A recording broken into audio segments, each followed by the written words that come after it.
হরে কৃষ্ণা। সকল ভক্ত চরণে ধন্যবাদ, প্রণাম। তো সকল ভক্তদের অনেক অনেক শুভেচ্ছা যে আপনারা সকলে একসঙ্গে হরিনাম করার জন্য উপস্থিত হয়েছেন। তো হরিনামের বিষয়ে আজকে যে বিষয়টি বলার প্রয়াস করছি সেটি হলো, আমরা হরিনাম করছি মানে চেতদর্পণ মার্জনম। হুম। চেতদর্পণ মার্জনম অর্থাৎ আমাদের হৃদয়ের শুদ্ধিকরণের জন্য আমরা হরিনাম করছি। কনিষ্ঠ অধিকারী স্তরে, প্রাথমিক স্তরে আমরা যে হরিনাম করছি সেটি প্রথমত হচ্ছে শুদ্ধ হরিনাম বা শুদ্ধ কৃষ্ণ প্রেম লাভের ক্ষেত্রে যে প্রতিবন্ধকতা, সেই প্রতিবন্ধকতা হচ্ছে অনর্থ। আমাদের হৃদয়ের মধ্যে যে মলিনতা, হুম, সেই মলিনতাকে দূরীকরণ করা প্রয়োজন। অন্য অভিলাষিতা আমাদের যে আছে, অন্য অভিলাষ, জড়জাগতিক অভিলাষ, হুম, অন্য অভিলাষ, জ্ঞান ও কর্ম, জ্ঞান এবং কর্মের প্রতি আমাদের যে আসক্তি, জ্ঞান বলতে বিশেষ করে বাদী জ্ঞান এবং কর্মকাণ্ডীয় কর্ম ইত্যাদির প্রতি আমাদের যে আসক্তি, সেই আসক্তি হলো আমাদের মলিনতা। এইগুলি হচ্ছে কৃষ্ণ প্রেম লাভ করার ক্ষেত্রে প্রতিবন্ধকতা। সেই কৃষ্ণ প্রেম লাভের ক্ষেত্রে প্রতিবন্ধকতাগুলিকে আমাদের দূরীকরণ করতে হয় হরিনামের মাধ্যমে, এবং সেটি হচ্ছে চেতদর্পণ মার্জনা, অর্থাৎ এই অনর্থকে আমাদের পরিষ্কার করা প্রয়োজন হৃদয়। সেটি হচ্ছে প্রাথমিক স্তরে হরিনাম করার প্রধান উদ্দেশ্য। কিন্তু অনেক সময় দেখা যায় যে আমরা হরিনাম করছি চেতদর্পণ মার্জনের জন্য, কিন্তু যখন মানে হরিনাম, তাহলে হরিনাম প্রভু, যখন হরিনাম কি হচ্ছে, আমাদের এই যে নাম আমাদের হৃদয়ের মধ্যে প্রবেশ করে আমাদের মলিন থেকে দূর করছে। কিন্তু আমাদের এত কাল ধরে যে যে আসক্তি, হ্যাঁ, এই জড়জগৎকে ভোগ করার যে আসক্তি, সেই আসক্তি তো অত সহজে দূরীভূত হতে চায় না। তা সেটি রয়ে যায়। একটা উদাহরণ দিয়ে আমরা এটা বুঝতে পারি। সেটি সেটিকে আমরা আঁকড়ে ধরি। হরিনাম চাইছেন পরিষ্কার করতে, আমরা যে ছাড়ছি সেটাকে ধরে রাখতে। হ্যাঁ। সেই জন্য হরিনামের ক্ষেত্রে যে নাম অপরাধের একটি দশম অপরাধ হচ্ছে নামের মহিমা সম্বন্ধে প্রচুর পরিমাণে শ্রবণ করার পরেও বিষয়াসক্তি বোঝায় না। এই বিষয়টা কিরকম? ধরুন আপনি আপনার বাড়ি পরিষ্কার করার জন্য কাউকে ডেকেছেন। আজকালকার দিনে আর 1 ক্লাব ইত্যাদি পাওয়া যায়। সেই লোকটি এসছে আপনার বাড়ি পরিষ্কার করার জন্য। আপনি পরিষ্কার করার জন্য ডেকেছেন, পরিষ্কার করা শুরু হয়েছে। এবার সেই লোকটি বলছে, আচ্ছা দাদা, এটিকে ফেলে দিই, এটি কোনো কাজে লাগবে? আমি বলছি, না না, এটা রাখুন, এটা রাখুন, আমি পরে দেখছি, পরে দেখছি। আচ্ছা দাদা, এটাকে তাহলে ফেলে দিই। না না দাদা, ওটা রাখুন, ওটা রাখুন, ওটা রাখুন। এবার পরিষ্কার করা মানে আমাদের ঘরের মধ্যে অপরিষ্কার হয়ে ওঠে কি কারণে? আবর্জনার কারণে। আবর্জনা মানে কি? কোনটাকে আমরা আবর্জনা বলি? যেটির কোনো প্রয়োজন নেই সেটি আবর্জনা। যেটি প্রয়োজন আছে সেটাকে আমরা আবর্জনা ভাবি, সেটা আবর্জনা নয়। যেটি প্রয়োজন নেই সেটা আমরা গার্বেজ বিনে ফেলে দিই, তাই না?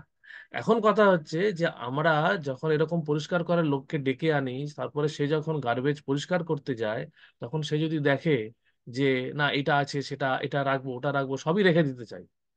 কারণ কি, আমাদের অনেক দিন ধরে আমাদের বাড়িতে সেই জিনিসগুলি থাকতে থাকতে কি হয়, আমাদের সেই জিনিসগুলির প্রতি আসক্তি তৈরি হয়ে যায়, যদিও সেটি প্রয়োজন লাগে না। এরকম অভিজ্ঞতা আমার মনে হয় কম বেশি আমাদের সকলেরই আছে। হয়তো ভাবছি আমরা তো পরে লাগাবো, এখন লাগছে না, ইদানিং কালে লাগেনি, পরে লাগতে পারে। তো এই করতে করতে কি হয়, ঘরটি আর পরিষ্কার হয়। ঠিক তেমনি আমাদের হৃদয়ের অবস্থাও তাই।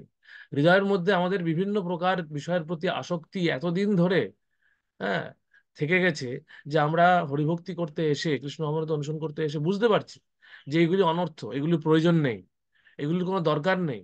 অনর্থ মানে কি? যেটার কোনো অর্থ নেই। আজকে ভারতবর্ষে টাকা প্রচলিত আছে, একটু মুদ্রা। এই মুদ্রাটি নিয়ে আমেরিকায় গেলে তার কোনো অর্থ থাকবে যদি না আমি সেটিকে ডলারে কনভার্ট করি, আমেরিকান ডলারে? কোনো অর্থ নেই। সেটি তখন সেই টাকাটি অনর্থে পরিণত হয়। ঠিক তেমনি জড় জগতে আমরা যেগুলোকে খুবই অর্থবান মনে করছি, মনে করছি এগুলো আমাদের জন্য খুব প্রয়োজন, কিন্তু চিন্ময় জগতে সেগুলি কোনো অর্থ নেই। যেরকম কাম, ক্রোধ, লোভ, মোহ, মদ, মৎসর্য, এইগুলি চিন্ময় জগতের মুদ্রা নয়। চিন্ময় জগতে এই মুদ্রা চলে না। চিন্ময় জগতের মুদ্রা হচ্ছে শুধুমাত্র কৃষ্ণ প্রেম, শরণাগতি। সেই শরণাগতি আমাদের দরকার, আমাদের অনর্থ নিবৃত্তির দরকার, আমাদের নির্মলতা দরকার, হৃদয়ের নির্মলতা দরকার। মলিনতা সেখানে কোনো প্রয়োজন নেই, কোনো দরকার নেই। সেটাই দিয়ে আমরা সেখানে প্রবেশই করতে পারবো। তাই আমাদের বুঝতে হবে যে এই যে হরিনাম করতে আমরা বসছি, হরি ভজন করছি, কৃষ্ণমূর্তি অনুসরণ করছি, তার মূল উদ্দেশ্য হচ্ছে চেতদর্পণ মার্জন। কিন্তু সেটি করতে গিয়ে যদি আমরা সেটিকে করতে না দিই, যখন হরিনাম আমাদেরকে সেগুলো ধৌতকরণ করার জন্য আসছেন, কিন্তু আমরা সেগুলোকে আঁকড়ে ধরে আছি, তাহলে আমরা কি কোনোদিন মানে এই হরিভক্তির যে প্রধান যে প্রাথমিক যে উপকার, সেটি লাভ করতে পারছি না।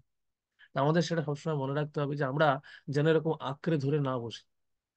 আমাদের এরকম মনে হবে অনেক কিছুর প্রতি আসক্তি তৈরি হচ্ছে, কিন্তু আমাদের বিভিন্ন রকম কৃষ্ণ ভাবনাময় কথা শ্রবণ করতে হবে। এই যে ভাগবতমের কথা শ্রবণ করা, এগুলি খুব প্র্যাকটিক্যাল, খুব ব্যবহারিক, আমাদের জীবনের সঙ্গে ওতপ্রোতভাবে জড়িত প্রত্যেকটি জিনিস। প্রভুপাদ ছিল প্রভুপাদ এবং বর্তমান আচার্যরা খুব প্র্যাকটিক্যাল ভাবে তার ব্যাখ্যা দিচ্ছেন। আমাদের সেই ব্যাখ্যাগুলোকে শ্রবণ করতে হবে এবং সেই শ্রবণ করে আমাদেরকে জীবনে বুঝতে হবে যে আমার জীবনে কোন বিষয়টার প্রতি আমি আসক্ত, এই এই কথা শুনে আমি অনাসক্ত হব। কোন বিষয়ের প্রতি আসক্তি থাকার জন্য আমি হরিভক্তির ক্ষেত্রে সেই রুচিটা পাচ্ছি না। কারণ অনর্থ নিবৃত্তি না হলে আমাদের রুচি আসবে না। রুচি আসছে না মানে কোনো একটা অনর্থকে আমি আঁকড়ে ধরে আছি। যতক্ষণ না সেই অনর্থটাকে বেরোবো, আমি রুচি স্তরে আসতে পারবো না, নিষ্ঠা স্তরে আসতে পারবো না। কারণ অনর্থের পরে নিষ্ঠা, নিষ্ঠার পরে রুচি। তাহলে আমি নিষ্ঠা মানে কি স্টেডিনেস, আমি স্টেডিলি ভক্তিতে অগ্রসর হওয়া, যেই ক্ষেত্রে আমার কোনো বিক্ষেপ হবে না। কিন্তু আমি সেটা কি পাচ্ছি? যদি সেটা না পারি, তাহলে বুঝতে হবে আমার অনর্থের প্রতি, আমি কোনো একটা অনর্থকে অর্থ ধরে অর্থবান ভাবছি। আমি আমি ভাবছি এটি খুব গুরুত্বপূর্ণ আমার কাছে। সেটি কি আমাকেই বুঝতে হবে। সেটি কি, সেটা আমাকে বুঝতে হবে। বুঝতে হবে যে কোন ক্ষেত্রে আমার সেই দুর্বলতা আছে, সেটা আমাকে বুঝতে হবে। এবং দরকার হলে কোনো বরিষ্ঠ বৈষ্ণবদের সঙ্গে আলোচনা করতে হবে যে হ্যাঁ প্রভু, এইখানে আমি পারছি না, কি মনে হয় আপনার। তো তারা তাদের অভিজ্ঞতার ভিত্তিতে আমাদেরকে সাহায্য করতে হবে। তো এই জন্য সাধু সঙ্গের প্রয়োজন, সাধু সঙ্গে থেকে আমাদের চেষ্টা চালিয়ে যেতে হবে। এই জন্য সাধু সঙ্গে হরিনাম, সাধু সঙ্গে হরিনামের এটি হচ্ছে সবচেয়ে বড় গুরুত্ব।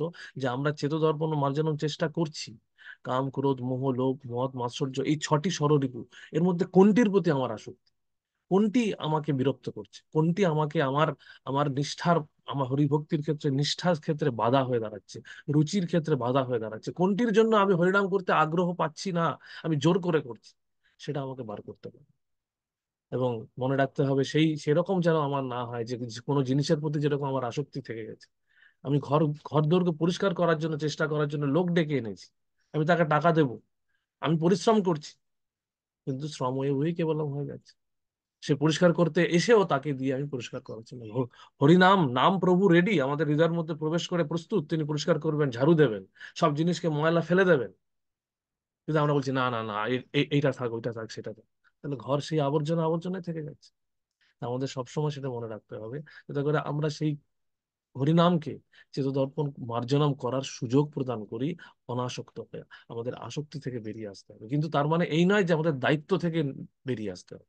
আমরা দায়িত্ব জ্ঞানহীন হব না। আমাদের গৃহস্থ আশ্রমে, যে আশ্রমে আমরা আছি, সেই আশ্রমে যে দায়িত্ব পালন করতে হবে, দায়িত্ব পালন করা মানে আসক্তি তৈরি করা নয়। দায়িত্ব এটাই আমরা শিখি এই যে মহাজন যারা আছেন, হুম, মহাজন যেন গত সপন্থার কথা বলা হচ্ছে, তাদের কথা শুনি, শ্রবণ করার গুরুত্ব এটাই।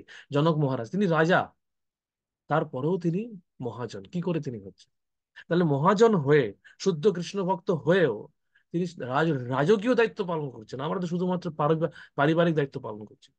তো ভারতবর্ষের পারমার্থিক সংস্কৃতি এটাই আমাদের শিক্ষা দেয় যে আমরা দায়িত্বের সঙ্গে, দায়িত্ব পালনের মাধ্যমে আমরা পরিবারের মধ্যে থেকেও শুদ্ধ ভক্ত হতে পারি। অর্জুন যুদ্ধক্ষেত্রে যাচ্ছেন, যুদ্ধক্ষেত্রে যুদ্ধ করার মাধ্যমে তিনি কৃষ্ণকে সন্তুষ্ট করছেন। তিনি ক্ষত্রিয় হিসেবে দায়িত্ব পালন করছেন, সুতরাং দায়িত্ব জ্ঞানহীন নয়। অনেক সময় আমরা বলি অনাসক্ত হওয়া মানে সমস্ত পরিবারের বন্ধন ছেড়ে দিয়ে আমি বনে জঙ্গলে চলে যাব। কলিযুগে সেটি সম্ভব নয়। কলিযুগে আমাদের সবার কিছুর মধ্যেই থাকতে হবে। এই জন্যই ভগবান কি বলছেন, চৈতন্য মহাপ্রভু, পৃথিবীতে আছে যত নগর আদি গ্রাম, সর্বত্র প্রচার হইবে মোর নাম। নগর এবং গ্রাম সর্বত্র প্রচার হবে। তিনি বলছেন না যে শুধু বনে জঙ্গলে প্রচার করতে বলছেন, তিনি বলছেন যেখানে মানুষ থাকে সেখানে আমাদের থাকতে হবে। প্রচার করতে হলে তো আমাদের থাকতে হবে। আমরা কি আর জঙ্গল থেকে এসে প্রচার করতে পারবো? পাহাড় পর্বত থেকে এসে প্রচার করতে পারবো? সুতরাং আমাদের এখানেই থাকতে হবে। এই কলিযুগের এই এই শহরেই থাকতে হবে, নগরে থাকতে হবে, গ্রামে থাকতে হবে, সব জায়গায় থাকতে হবে, থেকে আমাদের প্রচার কার্য চালিয়ে যেতে হবে। সুতরাং আমাদের সবকিছু ছেড়ে বেরিয়ে আসার কোনো প্রশ্ন নেই। কিন্তু এখানে থেকে আমরা কিভাবে দায়িত্ব পালনও করব, কিন্তু অনাসক্ত থাকবো, সেটা আমাদের বুঝতে হবে। तो हरिनाम प्रभु की जाय, श्रील प्रभुपाद की जाय, गौड़ भक्त वृंदो की जाय। हरे कृष्ण कृष्ण कृष्ण हरे हरे, हरे राम राम राम।